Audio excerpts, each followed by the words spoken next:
It all started on a random Tuesday at exactly 3:24 in the afternoon. I was sitting at my desk, completely dialed into my remote work, when my phone buzzed with a text from my girlfriend, Jenna. We had been together for 2 years and had spent the last 8 months sharing an apartment. The message read, "Pack your stuff. I'm bringing someone home tonight." And right after that, she added, "Don't make this awkward." I just stared at the screen, reading those words 3 times over to make sure my eyes weren't playing tricks on me. Jenna wasn't the type to crack jokes, let alone a twisted one like this. Surprisingly, my hands weren't shaking at all when I typed back a simple reply, "Already packed." Honestly, the relationship had been on life support for months anyway. She had turned incredibly cold, treating me more like a piece of furniture that happened to cover the bills rather than her partner. She'd stay out with random strangers until 4 in the morning and take secret phone calls in the bathroom with the shower running to drown out her voice. I had already been planning my exit, but I just hadn't found the right moment to pull the trigger. This text wasn't a devastating blow. It was the ultimate green light to finally walk away. Jenna fancied herself the master of our domain, but she completely overlooked one massive detail. I was the sole person named on the lease agreement, and it had been that way since day one. When she originally moved in, we talked about putting her name down, but she brushed it off, saying it wasn't worth the extra paperwork. On top of that, I had been footing the entire $2,100 monthly rent for the past 6 months because she was between jobs. Her only financial contribution to our household was buying a bag of groceries every now and then using cash her parents gave her. So, I didn't actually pack my own bags. I packed hers. For the next 2 hours, I went to town clearing out her presents from the apartment. I gathered her clothes, her makeup, her pricey hair tools, and even that giant ring light she used for her social media posts to her 300 followers. I boxed up every single item using containers I'd been keeping in the closet, carefully writing bedroom, bathroom, or living room on each one before stacking them neatly by the front door. Once that was done, I called up my landlord, Mr. Rodriguez. He's always been a straight shooter and a solid guy. I asked him what the building policy was if an unauthorized occupant who wasn't on the lease was living in the unit. He told me flat out that she was legally considered a guest with 0 property rights, and he asked if everything was all right. I told him my ex-girlfriend needed to gather her things and I wanted to make sure we did this completely by the book. He was sorry to hear about the breakup but confirmed she had absolutely no claim to the place. When he offered to stand by while she fetched her belongings, I told him that would actually be a huge help, mentioning she was planning on bringing a male companion over that evening. I asked when he could make it, and he said he already had routine maintenance scheduled for 9 o'clock the next morning, so he would just make my apartment his very first stop. With the plan locked in, I grabbed my laptop, my legal documents folder, and a single duffel bag of my own clothes. I dialed my buddy Tom, who had been urging me for weeks to escape Jenna's toxic behavior and crash in his spare bedroom. I told him I was finally taking him up on his offer, promising to explain the whole mess over a few cold beers. Before I shut the door behind me, I made sure to take 3 specific steps. First, I documented every square inch of the apartment with time-stamped photos to prove the exact condition I left it in. Second, I placed my keys on the counter right next to a brief note explaining that, per her request, I had packed up and left, adding that her boxed-up belongings were waiting by the entrance. I reminded her that the lease was solely in my name and requested she be gone by 9 the next morning when the landlord arrived for an inspection, closing it out by wishing her the best with her new companion. Finally, I logged out of all my streaming accounts and changed the Wi-Fi password. It might have been a little petty, but man, it felt incredibly satisfying. By 5 that evening, I was sitting at Tom's place with a cold beverage, watching my phone absolutely explode with notifications. The initial wave of messages hit around 8 o'clock that night. She started demanding to know where I was, claiming it wasn't funny, and begging me to answer because we needed to talk. Then she switched gears, sending frantic texts saying she didn't mean it the way it sounded. After the texts came 23 missed calls, none of which I answered. Tom was looking over my shoulder the whole time, laughing hysterically at the fact that she really believed she could evict me from the home I paid for. Around midnight, her tone got nasty, calling me immature and saying a real man would face her, even threatening to call the police for theft because I had touched her belongings. That one actually made me chuckle out loud because of the sheer delusion of it all. At 1 a.m, a voicemail popped up from an unknown number. It was a guy's voice introducing himself as Dylan. He said he was there with Jenna, claiming I had locked her out and taken her things, and told me I needed to come back so we could handle it like adults. So, Dylan was the mystery guest she wanted to host in my apartment. I kept my mouth shut and just took screenshots of everything for future evidence. The real show kicked off at 9:07 the next morning when Mr. Rodriguez knocked on the door. Jenna started blowing up my phone in a panic, texting me that the landlord was there claiming she wasn't on the lease, accusing me of harassment, and screaming that Dylan had abandoned her and she had nowhere to go. Mr. Rodriguez rang me up around 9:30 to let me know my ex-girlfriend was having a total meltdown. He told her she wasn't on any of the paperwork and gave her exactly 1 hour to clear out. He mentioned she tried to claim I was the one who didn't live there, but he shut that down quickly by showing her the actual lease documents. He also let me know that the young man she was with looked incredibly uncomfortable and sprinted out the door within 5 minutes. Dylan wanted absolutely no part of that drama once he realized Jenna had lied to him about owning the place. It was poetry in motion. Soon after, Jenna's mother, Diane, called me.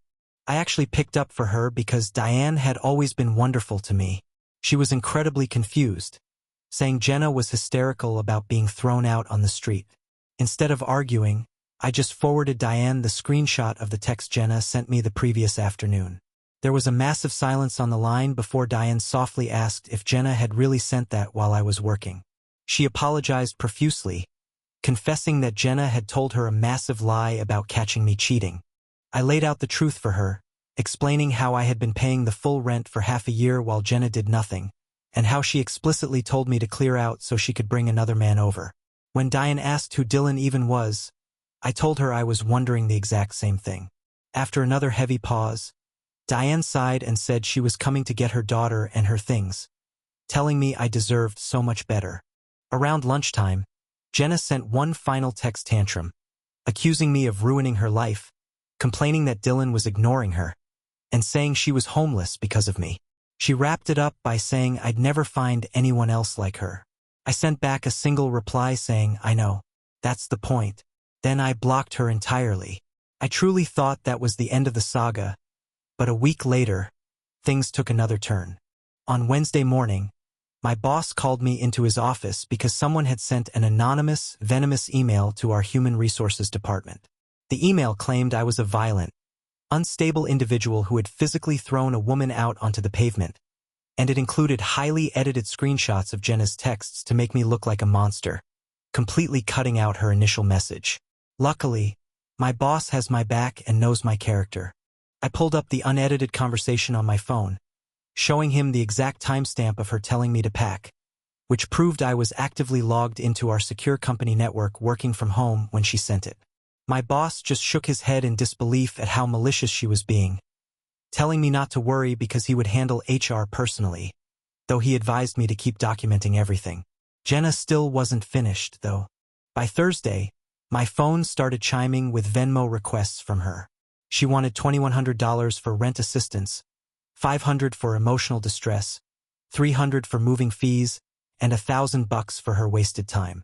Each request came with a completely unhinged paragraph about how she had established residency and domestic partnership rights. I saved copies of every single one and passed them along to a buddy of mine who practices law. He literally laughed out loud, confirming she had zero legal ground to stand on since she was just a guest, but told me to keep the records just in case she kept pushing. By Friday, the drama spilled onto social media. Tom showed me Jenna's Instagram story, which featured a picture of her crying with a caption about how someone could abandon you overnight after 2 years together, using hashtags about surviving narcissistic abuse and starting over. The feedback she got was a mixed bag, with some of her friends jumping in with the usual anti-men comments. But then, Dylan's actual girlfriend found the post and dropped a bomb in the comments, asking if this fake sob story explained why Dylan was at a random apartment at 1 a.m. on Tuesday when he claimed he was staying at his brother's place. The comment was wiped out quickly, but plenty of people saw it first. It turned out Dylan had been in a serious 3-year relationship that was now completely over. By Saturday, her entire web of lies was falling apart at the seams. One of her friends named Alicia, who I had always been on good terms with, reached out to me directly. She told me that nobody was buying Jenna's nonsense anymore because she had spun 3 completely different narratives during a single brunch, first claiming I cheated, then saying I was abusive, and then claiming I was controlling. Alicia also revealed that Jenna openly admitted she had been talking to Dylan behind my back for months, and she apologized that I had to go through all of this. On Sunday afternoon, Dylan himself texted me from a new number just to apologize. He explained that Jenna had convinced him the apartment belonged to her and that I was just a stalking ex-boyfriend who refused to leave. He wanted me to know he had no idea what the real situation was and was now dealing with his own massive relationship fallout because she had played both of us. I didn't bother writing back to him, but I definitely appreciated the validation that everyone now knew she was a fraud. The grand finale happened on Monday when Jenna's dad, Robert, gave me a call. He is a very traditional, stand-up guy who holds people accountable for their actions. He told me he was deeply ashamed of his daughter's behavior after his wife showed him the proof. I told him I truly appreciated his call. He assured me they weren't going to enable her anymore, stating that while she was sleeping under their roof for now, she had exactly 30 days to secure employment and find her own place. He was furious that she had lied to them about working while I supported her for 6 months, and when he asked if she really tried to sabotage my career with my employer, I told him she did. He just sighed heavily, feeling like he had failed as a parent, but reminded me that I was a good man and shouldn't let this ruin my view of future relationships. That conversation meant the world to me. 3 weeks later, the scales of justice balanced out beautifully. Dylan's ex-girlfriend actually reached out to me, not for a date or anything, but just to piece the timeline together. She discovered that Jenna had been stringing Dylan along by claiming she lived alone and was completely single, using a secret credit card her parents didn't know about to pay for hotel rooms where they could meet up for months. The ex-girlfriend was ruthless. She created a detailed timeline complete with digital receipts and blasted it to their entire social circle. Jenna's social standing vanished in an instant, and even her closest friends jumped ship when they realized the scale of her deception. But the absolute best piece of karma came straight from my apartment building. Mr. Rodriguez called me up to see if I wanted to move back into my old unit. I told him that while staying with Tom was fine, I definitely missed having my own space. He laughed and told me a wild story about how Jenna had actually shown up the day before with a rental application for my exact apartment, using me as a personal reference. I couldn't even believe the nerve of this girl. He told her there was no way she was getting the place, reminding her of the massive scene she caused, which led to her threatening to sue him for discrimination. Because of that, he officially barred her from ever stepping foot on the property again. She tried to reach me one last time through a burner account on Instagram, screaming that I had ruined her life and made it impossible for her to rent an apartment because she had 0 rental history. I ignored it, but I did notice she tagged her location at a boutique coffee shop downtown where she had just started working. I happened to know the guy who owns that shop through my professional network, so during a casual chat, I mentioned I heard an acquaintance of mine was working there. He laughed and immediately knew I was talking about Jenna, telling me she only lasted 3 days because she showed up late constantly and had the audacity to tell a paying customer that our coffee was beneath her standards, so they fired her on the spot.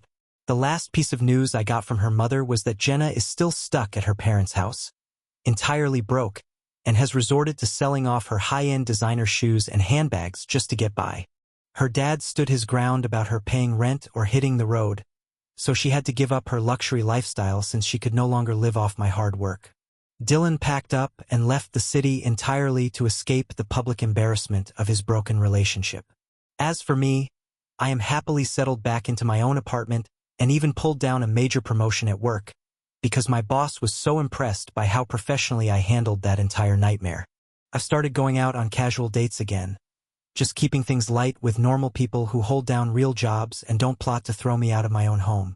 Tom put it perfectly when we were having a drink last night, remarking that she genuinely believed she was the star of the show and everyone else was just an extra. I told him she definitely got a harsh reality check. He pointed out how completely hilarious it was that she tried to rent the very apartment she tried to kick me out of, noting that if she had just ended things like a mature adult, I probably would have been kind enough to help her cover a security deposit on a new place. I'm not a malicious guy by nature, but instead of acting like a human being, she tried to pull a malicious power move on me and ended up playing herself right back into her childhood bedroom with a chore list and a curfew. We toasted to that. Looking back, that text telling me to pack my things was the greatest gift she could have ever given me. It forced her to show her true colors and rescued me from a dead-end relationship where I was nothing more than a human ATM. She wanted me out of my own life? I did her one better. I packed up her entire existence, handed her the bill for her own actions, and took my life back.